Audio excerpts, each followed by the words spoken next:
வணக்கம் ஃப்ரெண்ட்ஸ்.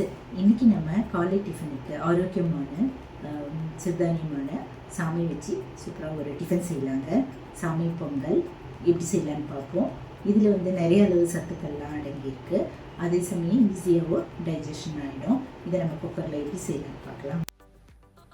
இந்த ரெசிபிக்கு ஒரு சின்ன கப் அளவு சாமை அரிசி எடுத்துகிட்டு அதில் நம்ம ஒரு பாத்திரத்தில் போட்டுட்டு தண்ணி ஊற்றி நல்லா கழுவிடுவோங்க. கழுவி கீழே ஊற்றிட்டு முழுகிறளவு தண்ணி ஊற்றிட்டு ஒரு 1/4 மணி நேரம் ஊற வச்சுக்கலாம்.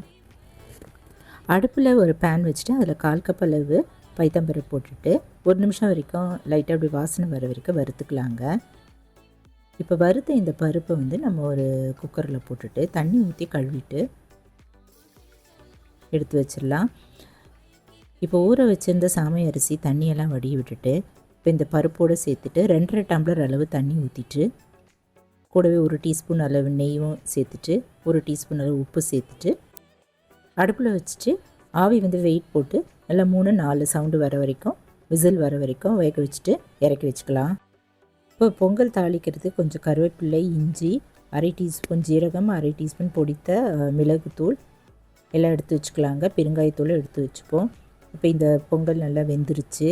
அரிசியும் பருப்பும் நல்லா வெந்துருச்சு. கரண்டியில் இதை போல் நல்லா கடைஞ்சிட்டு எடுத்து வச்சிடலாம். தாளிச்சிடலாம். அடுப்பில் ஒரு தாளிக்கிற கரண்டி போட்டு 1 டேபிள் ஸ்பூன் அளவு நெய் ஊற்றிட்டு பெருங்காயம் போட்டு தாளிச்சிட்டு ஜீரகம், மிளகுத்தூள் இதெல்லாம் போட்டுட்டு நல்லா வறுத்துக்கலாங்க. வறுத்துட்டு இஞ்சியும் போட்டுட்டு கருவேப்பிலை போட்டு தாளிச்சிட்டு இந்த பொங்கல் மேலே அப்படியே ஊற்ற வேண்டியது. அருமையான சத்தான சாமை பொங்கல் தயாராகிடுச்சு. சாமை அரிசியில் நிறைய அளவு ஃபைபர் சத்துக்கள்லாம் இருக்கிறதால நம்ம கொஞ்சம் எடுத்துக்கிட்டாலே நல்லா ஃபில்லிங்காக இருக்குங்க. கொஞ்சம் சாப்பிட்டாலே போதும், பசியே எடுக்காது. நல்லா ஈஸியாகவும் டைஜஷன் ஆகிடும். வயிறுக்கு நல்லா லைட்டாக இருக்கும். சாமை அரிசியை வச்சுட்டு நம்ம இட்லி, உப்புமா, தோசை, ஸ்வீட் கொழுக்கட்டை, கார கொழுக்கட்டை எல்லாமே செய்யலாம். டயபிட்டிஸ் உள்ளவங்க இது உணவில் சேர்த்துக்கிறது ரொம்ப நல்லது. வெயிட் லாஸ் ரெசிப்பியும் கூட.